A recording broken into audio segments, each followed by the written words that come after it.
आज उद्योग वाणिज्य सङ्घको उद्योग वाणिज्य दिवसको उपलक्ष्यमा जुन ऋषि धमला सर आउनु भएको छ उहाँले 59औं जन्मोत्सवमा के भन्न चाहनुहुन्छ 59औं उत्सवमा के भन्न चाहनुहुन्छ नेपाल उद्योग वाणिज्य महासङ्घ भनेको निजी क्षेत्रको साझा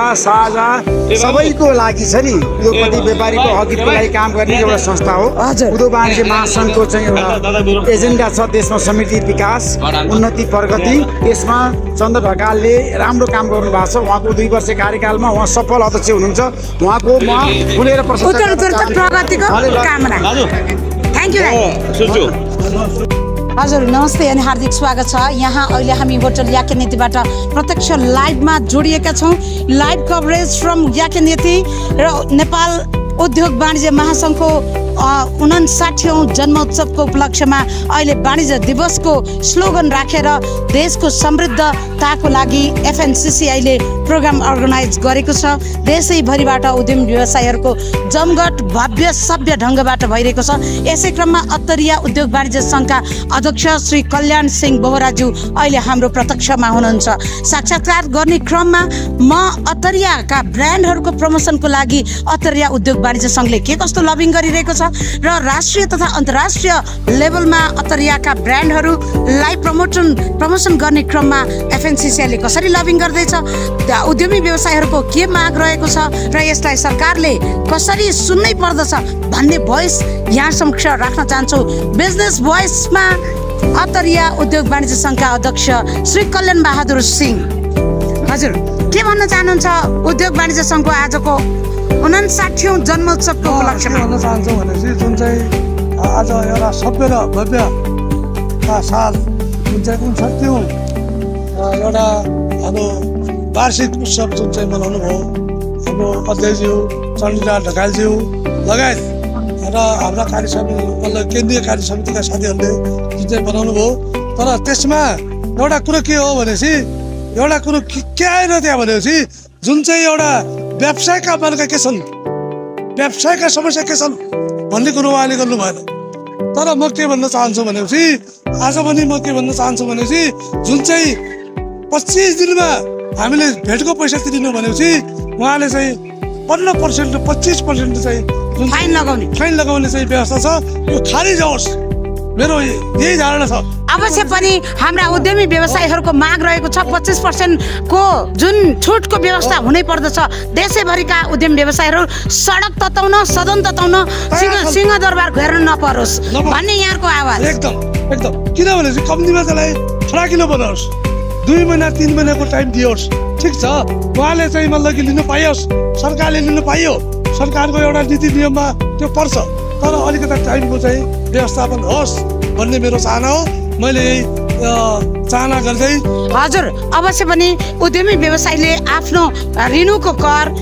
व्यवसायको कर अन्तर्राष्ट्रिय स्तरमा आफ्नो प्रोडक्टलाई ब्रान्ड प्रमोसनको कर अनि प्रोडक्ट सेलिङको कर सम्पूर्ण विधामा आफूलाई सक्षम बनाएर देशको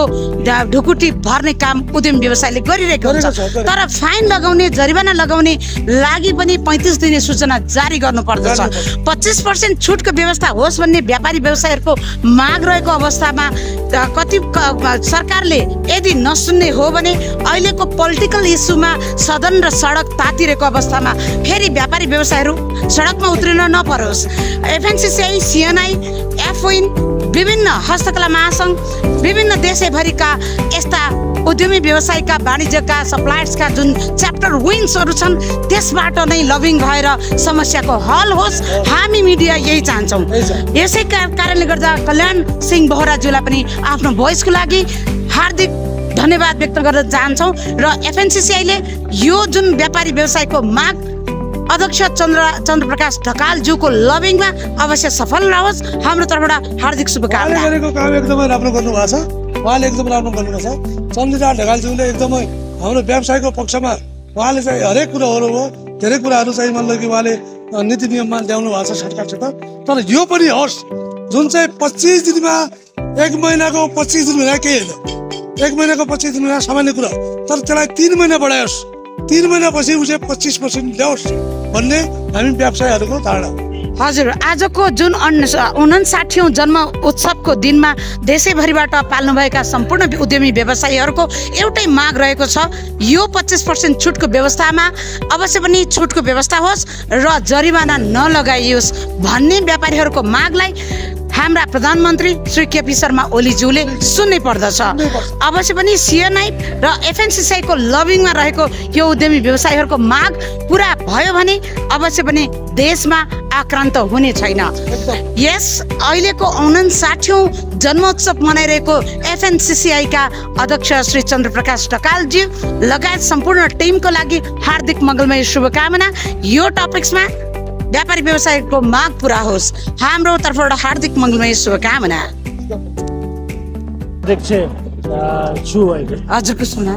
मेरो नाम शंकर बहादुर बोगटी। शंकर बहादुर बोगटी जी हुनुहुन्छ सुदूरपश्चिमका उद्यमी व्यवसायीको प्रतिनिधित्व गरेर पाल्नुभएका उहाँ शंकर सरलाई हार्दिक धन्यवाद व्यक्त गर्दै कृतज्ञता व्यक्त गर्दै व्यापारी व्यवसायीहरूको आवाज जुन 25% छुटको व्यवस्थालाई सरकारले सुन्नै पर्दछ, लबिङ गर्नै पर्दछ। सडक र सदन पोलिटिकल्ली तातीको अवस्थामा उद्यमी व्यवसायी फेरि तताउनको लागि काठमाडौँ ओर्लिन नपरोस्। यस विषयको आजको हाम्रो टपिक्स रहेको छ बिजनेस भोइसमा सुदूरपश्चिमको भोइस यहाँ समक्ष सफल रहोस्, हाम्रो तर्फबाट हार्दिक शुभकामना। अहिले नेपाल उद्योग वाणिज्य महासङ्घको 59औं वाणिज्य दिवसको उपलक्ष्यमा सरिक हुनुभएका सुदूरपश्चिमबाट पाल्नुभएका उद्यमी व्यवसायीहरूको बिज भोइसलाई यहाँ समक्ष कलेक्ट गरिरहेका छौँ र यो बिज भोइसको प्रत्यक्ष प्रसारण भित्र साक्षात्कारमा हुनुहुन्छ उहाँ व्यक्तित्व, उहाँ निवर्तमान अध्यक्ष हुनुहुन्छ अत्तरिया उद्योग वाणिज्य सङ्घबाट। हजुरको सुना अशोक राज देवकोटा हुनुहुन्छ। उद्यमी व्यवसायीहरूको भोटबाट जनमत प्राप्त हुनुभएका व्यक्तित्व निवर्तमान अध्यक्ष अशोक राज देवकोटा जी हुनुहुन्छ र उहाँले सुदूरपश्चिमका व्यवसायीहरूको हक हितका लागि त्यस्तो राम्रो काम गरेको हुनाले नै आज उद्योग वाणिज्य महासङ्घको सुदूरपश्चिमको प्रतिनिधित्व गर्नुभएको छ। अहिलेको माग हजुरहरूको के छ र सरकारले सुन्न सक्छ या सक्दैन?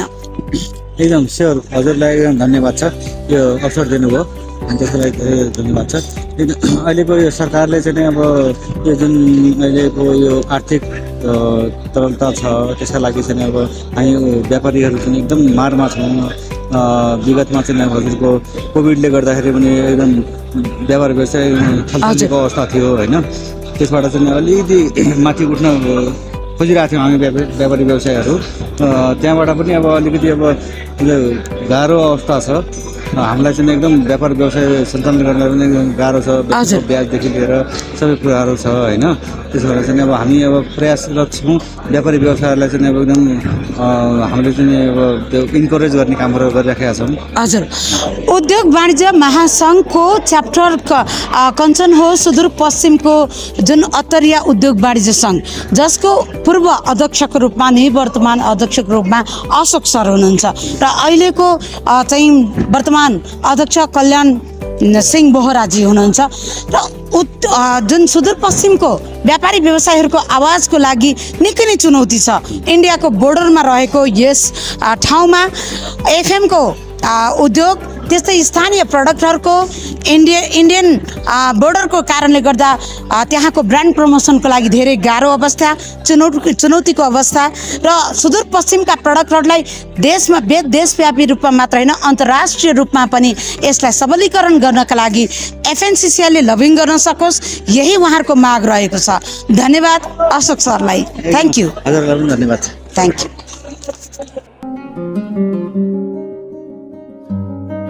वात्सल्य नेचुरल आइभीएफ, जडीबुटीको शक्ति, साबुन ओखती। साल ट्रेडिङ कर्पोरेसन लिमिटेडको आयो नुन गोल्डन कुकिजका उत्पादक गुड लाइफ फुड प्रोडक्ट।